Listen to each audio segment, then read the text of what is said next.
अगर लोकतंत्र जिंदा है तो आज विपक्षी पार्टियों के माइक क्यों बंद कर दिए जाते हैं? भारतीय जनता पार्टी में जो योगी आदित्यनाथ जी और दिल्ली की गद्दी के बीच में हुआ वो पूरे देश ने देखा है। जो ये बताता है कि बच्चे नमक और रोटी खाते हैं, वो मीडिया का व्यक्ति जेल के अंदर जाता है। नमस्कार। देश राजनीतिक वाइब्रेंसी के दौर में है और बड़ा वाइब्रेंट माहौल पॉलिटिकल सिनेरियो में हमको देखने को मिल रहा है। इस वाइब्रेंट माहौल में कुछ बातचीत करेंगे। हमारे साथ हमारे स्टूडियो में हैं डॉली शर्मा जी, बहुत बहुत स्वागत है मैम आपका।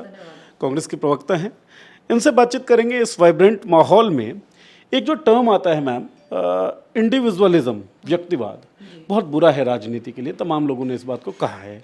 आप इस व्यक्तिवाद को किस तरीके से देखती हैं? देखिए, हिंदुस्तान का लोकतंत्र बहुत बड़ा है और पूरी दुनिया में हिंदुस्तान के लोकतंत्र को माना जाता है कि देश में एक राहुल जी ने जैसे कहा कि हिंदुस्तान का लोकतंत्र देश की दिशा, पूरे विश्व की दिशा तय करेगा। तो हम ये समझते हैं कि इस लोकतंत्र में लोकतंत्र को जीवित रखते हुए जो व्यक्ति मेहनत करे उसके साथ एकजुटता से मेहनत करनी चाहिए, क्योंकि आज जिस तरीके की ताकत देश के लोकतंत्र को रोज धराशाही करने में लगी हुई है। एक व्यक्ति सांसद होते हुए खुले तौर पर मुंह से कहता है कि मैंने एक व्यक्ति की हत्या की है और वो व्यक्ति बाहर घूमता है और लोगों के घर, गरीब लोगों के घर बुलडोजर से गिरा दिए जाते हैं। अंदर जो रह रहे हैं गरीब परिवार, वो अपने आप को आग लगा लेते हैं क्योंकि वो अपने उस आशियाने को बचा नहीं पाते। तो देश का, मैं मानती हूँ मेरे हिसाब से, कि इस देश का लोकतंत्र बहुत बड़ा है और उसको जीवित रहना चाहिए। मेरा सवाल इसी बात पे था। आपने तमाम मुद्दे गिनवाए, आप उत्तर प्रदेश भी गई मुद्दे गिनवाते हुए, आपने गुजरात की भी सैर की। मेरा सवाल यही है कि मुद्दे अहम हैं या व्यक्ति अहम है? ऐसा लगता है कई बार कि कांग्रेस केवल और केवल राहुल गांधी को डिफेंड करने या राहुल गांधी को ब्रांड करने की लड़ाई लड़ रही है। मुद्दों पे बहुत ज़्यादा मुखरता से बात नहीं कर रही है, और मुद्दों पे अगर मुखरता से बात कर भी रही है तो उसका कंसोलिडेशन, जो सेंटर पॉइंट आता है, वो सिंक हो जाता है राहुल गांधी तक आकर। तो क्या आपको लगता है कि ये जो एक प्रोसेस है या ये जो एक तरीका है वो फायदेमंद है लोकतंत्र के लिहाज से? देखिए, आज इस सरकार से अगर कोई लड़ रहा है बिना डरे, बिना झुके और बिना रुके, तो वो एक ही नेता है, राहुल गांधी। नहीं, इसी बात पे सवाल है मैम। एक अकेला व्यक्ति लड़ रहा है, जब ये बात आप कहती हैं तो क्या उन तमाम लोगों की लड़ाइयों की को आप कमतर नहीं आंक रही हैं, उनको डिवैल्यू नहीं कर रही हैं? नहीं, मैं बिल्कुल नहीं कर रही हूँ और मैं सबका सम्मान करती हूँ, क्योंकि आज के समय में इस सरकार से लड़ना, इस तानाशाही, इस एक शासक से लड़ना आसान नहीं है। जो ये बताता है कि बच्चे नमक और रोटी खाते हैं, वो मीडिया का व्यक्ति जेल के अंदर जाता है। इसी बात की लड़ाई, देखिए, कन्याकुमारी से कश्मीर तक जो लड़ रहा है व्यक्ति, वो राहुल गांधी है। मैं क्यों कह रही हूँ ये बात? वो इसलिए कह रही हूँ कि भाजपा के सामने अगर एक नेशनल पार्टी लड़ रही है, विरोध अपना प्रकट कर रही है, तो वो आप जानते हैं कांग्रेस है। एक सवाल ये बनता है, आपने कन्याकुमारी से कश्मीर तक की बात की, भारत जोड़ो यात्रा की बात थी। जब कश्मीर से कन्याकुमारी तक आप जा पा रहे हैं, चल पा रहे हैं, अपनी बात को रख पा रहे हैं, मुखर तरीके से सरकार का विरोध कर पा रहे हैं, तो लोकतंत्र तो है ना। अब ये लोकतंत्र मर रहा है, इस तरह का बयान इस तरह की स्थिति में कितना जायज?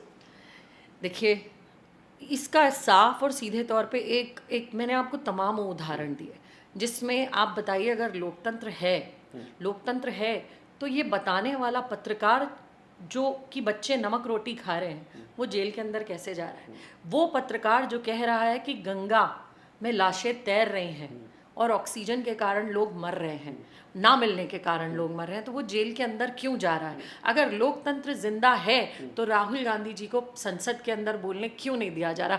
अगर लोकतंत्र जिंदा है तो आज विपक्षी पार्टियों के माइक क्यों बंद कर दिए जाते हैं? अगर लोकतंत्र जिंदा है तो जब ये कहा जाता है कि मोदी हटाओ देश बचाओ, पहले भी इंदिरा जी के खिलाफ ऐसे पोस्टर लगे हैं और काफ़ी बार ऐसे पोस्टर सामने आए हैं। तो इसका मतलब ये नहीं है कि आप शासक की बुराई करना मतलब देश की बुराई करना नहीं है। ये अभिव्यक्ति की आज़ादी जो आप ख़त्म कर रहे हो बार बार, अगर स्वस्थ लोकतंत्र है तो उसमें आज 100 FIR नहीं हो जानी चाहिए थी। आज आप कहीं ना कहीं देखेंगे जो युवा नौकरी मांगता है उस पर डंडे बरसाए जाते हैं। हाँ, अग्निवीर जैसी स्कीम लाके आप देश के युवा का भविष्य खराब करते हो और आप सोचते हो कि वो युवा आवाज भी ना उठाए। एक बच्ची जिसका बलात्कार हुआ है, जिसके पूरे परिवार को एक विधायक एक पार्टी का खत्म कर देता है, उसे 2 साल तक एक पार्टी बचाती है और जो विरोध प्रकट करते हैं उन लोगों तक की हत्या कर दी जाती है। तो ये क्या है? ये क्या है? ये आप किस तरीके से इसको आंकते हैं? ये कहीं ना कहीं इस लोकतंत्र को लगातार खत्म करने की प्रयास ही तो है। ये कोशिशें हैं, चलिए इन पे बातचीत चल रही है।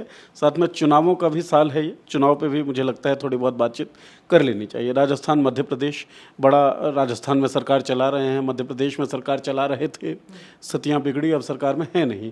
कांग्रेस कैसे देखती है? और कर्नाटका पे भी हम यही सवाल पूछना चाहेंगे, लेकिन राजस्थान में खास दिलचस्पी है मेरी। राजस्थान में आपको क्या लगता है, किस तरीके का परिणाम कांग्रेस उम्मीद कर रही है?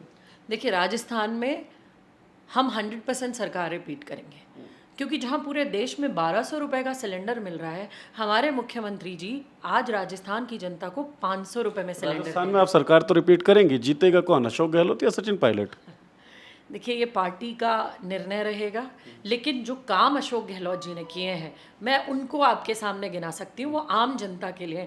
कहीं ना कहीं आपने ये भी देखा होगा कि राजस्थान सरकार और वहाँ का पुलिस प्रशासन, जब कोई भी केस आपके सामने आएगा तो मुखर तौर पर वो वहाँ उस पीड़ित परिवार के साथ खड़े मिलेंगे, वो अपराधी को और बलात्कारी को बचाते हुए नहीं मिलेंगे। लीजिए, आपने अशोक गहलोत के जो काम गिनवाए, एक काम मैं भी गिनवाना चाहता हूँ, जिस काम को गिनवाता मैं इसलिए हूँ क्योंकि आपके ही पार्टी के नेता उस काम को गिनवाते हैं, सचिन पायलट उसी काम को गिनवाते हैं। तो वो जो फूट है कांग्रेस में, ये किसने किया है? अशोक गहलोत का काम है, ये कांग्रेस पार्टी का काम है, सचिन पायलट का काम है, किसका काम है? और ये जो फैक्शनलिज्म है एक पार्टी के अंदर, इसका कितना असर आपको लगता है देखने को मिलेगा? देखिए, कौन सा ऐसा दल है जहां इस तरीके की बातें नहीं होती?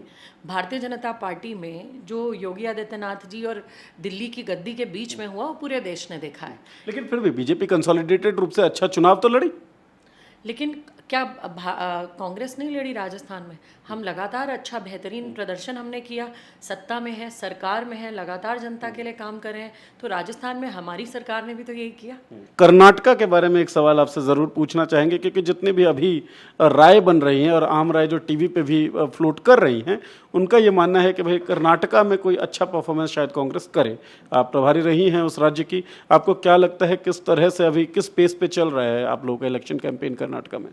देखिए, मैं वहाँ भारत जोड़ो यात्रा में मीडिया प्रभारी रही हूँ और मैंने कर्नाटका में देखा है कि जो उत्साह और जो 40% कमीशन की सरकार से राहत पाने के लिए आज हर लेवल के लोग जूझ रहे हैं। तो कर्नाटक की जनता, कांग्रेस ने जिस तरीके से वहाँ आम जनता के लिए कोरोना में भी काम किया, हर जगह काम किया, और कांग्रेस का संगठन वहाँ मजबूती से लगातार जनता के मुद्दे उठा रहा है, आम जन के साथ खड़ा है।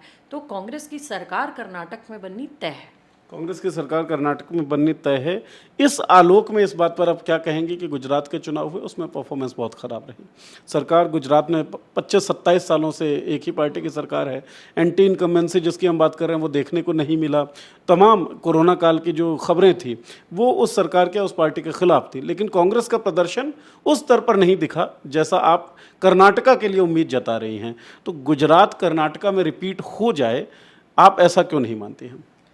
देखिए, गुजरात में प्रधानमंत्री मोदी जी जिस तरीके का इमोशनल कार्ड खेलते हैं, गुजरात का बेटा, गुजरात का ये, हर चीज़ को मोदी जी जो है इमोशनल ग्राउंड पर, हमारे देश की जनता बड़ी भावुक है। तो ये भ्रष्ट सरकार वहाँ जिस तरीके से मोदी जी, क्योंकि इनके पास एक ही चेहरा है मोदी जी, और मोदी जी के चेहरे को भुनाने में और उसको इमोशनल कार्ड खेलने में कोई कसर नहीं छोड़ते। जनता के मुद्दों को हमने गुजरात में भी उठाया, लेकिन ठीक है, वहाँ हमने महसूस किया कि हमें शायद अपनी रणनीतियाँ बदलनी पड़ेंगी, और उन पर कांग्रेस पार्टी ने चिंतन और मंथन भी किया, और लगातार हम काम करें। उम्मीद अगले चुनाव में बेहतर करेंगे। मतलब कर्नाटका में गुजरात रिपीट नहीं होगा?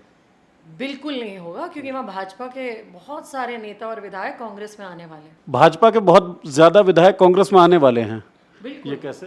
कांग्रेस, बहुत सारे भाजपा के नेता आज कांग्रेस ज्वाइन करने की तैयारी कर रहे हैं। तो ये अभी आप देखिएगा धीरे धीरे कितने लोग कांग्रेस में आएंगे भाजपा छोड़ छोड़ के। मतलब ये एक प्रोपेगेंडा और एक डिस्कशन का एक सब्जेक्ट पुश करने के लिए आप बोल रही हैं कि इस बात में कोई तथ्यता है, कोई सत्यता है? किस आधार पे आप ये बात कह रही हैं? कल ही एक भाजपा के नेता हैं जिन्हें डीके शिव कुमार, जो हमारे कर्नाटका के अध्यक्ष हैं, उन्होंने कांग्रेस ज्वाइन कराई है। आगे आगे देखिए और कितने नेता आएंगे।